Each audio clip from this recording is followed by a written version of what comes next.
mais qui 10 ans de détention, il a été libéré innocent.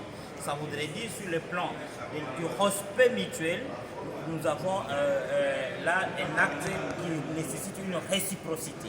Et quand nous voulons ratifier ou déposer les instruments de ratification d'un accord passé à 2009, 10 ans plus tard, quelque part, nous devons nous regarder droit aux yeux et comprendre que le système judiciaire congolais n'étant pas informatisé, c'est nous qui serons desservis par cette coopération et la Belgique pourra réclamer qui il veut au Congo et nous ne serons pas à même de réclamer parce que la Belgique c'est un État qui applique le principe de la compétence universelle des juridictions pénales.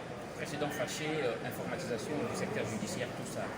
Selon vous, on arrivera en 2-3 jours ou ça prendra un peu de temps?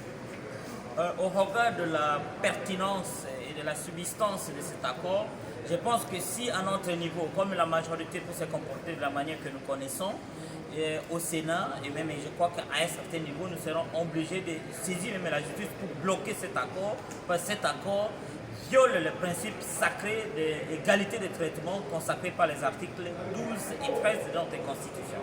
Très bien, honorable. Honorable, vous avez refusé le projet de construction des ponts de Banana. Quelle est votre motivation par rapport à ce projet de Banana? Je n'ai pas refusé la construction de ponts en eau profonde dans la cité ou dans le littoral de Banana. J'ai plutôt dit qu'il ne doit pas être un prétexte pour fermer le pays aux autres créations d'impulsion de développement à travers le pays. Quand vous regardez bien, l'acquisition d'un port route-rail entre Kinshasa et Brazzaville va servir un pôle de développement à Kinshasa et dans les Bandundu. Parce que nous ne devons pas avoir pour la zone ouest une seule entrée importante des marchandises de l'extérieur. Il est important, vous vous rappelez bien, ici il y a eu une rébellion de Zaïdi Ngoma qui a commencé au Bas-Congo. Imaginez-vous ce que les populations quinoises ont subi pendant cette période-là. Si on avait une autre entrée, ici, dans la zone ouest, qui passait à Kinshasa et pour les Bandundu, ça allait faciliter un tout petit peu la survie de nos populations. Donc nous ne devons pas bloquer chaque fois le développement du pays parce que le pays est encore dans l'impossibilité de trouver les lobbying nécessaires pour financer ces ports-là. Mais il s'impose, il est nécessaire, il est important, mais on ne doit pas s'en servir pour faire du populisme et bloquer les autres opportunités de développement que notre pays peut engager. Bien dit. Merci. Un projet pour lancer le pont Kinshasa-Brazzaville, ça c'est au détriment de notre pays. Parce qu'avant d'aller arranger la maison d'un voisin, il faut commencer par arranger votre propre maison. Diego Cao n'a pas tort de pouvoir sacrifier une bonne partie de notre terre, c'était à Lunda, si je ne m'abuse pas, si j'ai encore bonne mémoire, pour que nous ayons cette partie au niveau de l'océan. Et nous devons profiter pour que nos ports soient compétitifs.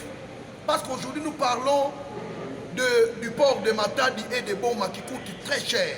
Mais lorsque nous allons construire ce port en eau profonde de Banana, vous verrez que notre port sera aussi compétitif par rapport aux autres ports. Aujourd'hui, Brazzaville, Congo-Brazzaville, ils ont un port au niveau de Brazzaville, au niveau de Pointe-Noire, pardon. Ils ont déjà leur chemin de fer. Nous attendons la construction du port en eau profonde de Banana, dont les travaux ont été lancés. Nous avons lancé la pose de la première pierre. Mais quand vous allez à Moine aujourd'hui, il n'y a rien. Vous allez même oublier que c'est là qu'on a même déposé, qu'on a posé la première pierre. Et la population par colère, ils commencent même à faire caca là-bas. La population fait pipi même là-bas. Quand vous allez même, cette pierre-là n'existe pas. On a jeté la pierre dans l'océan Atlantique. Parce que ça fait vraiment de la colère qu'on vienne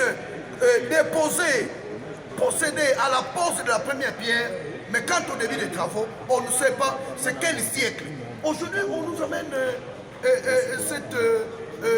cet accord que nous puissions voter ça. Mais Bolloré a beaucoup d'argent. Vous verrez qu'ils vont commencer les travaux de l'érection du pont route-rail Kinshasa-Brazzaville.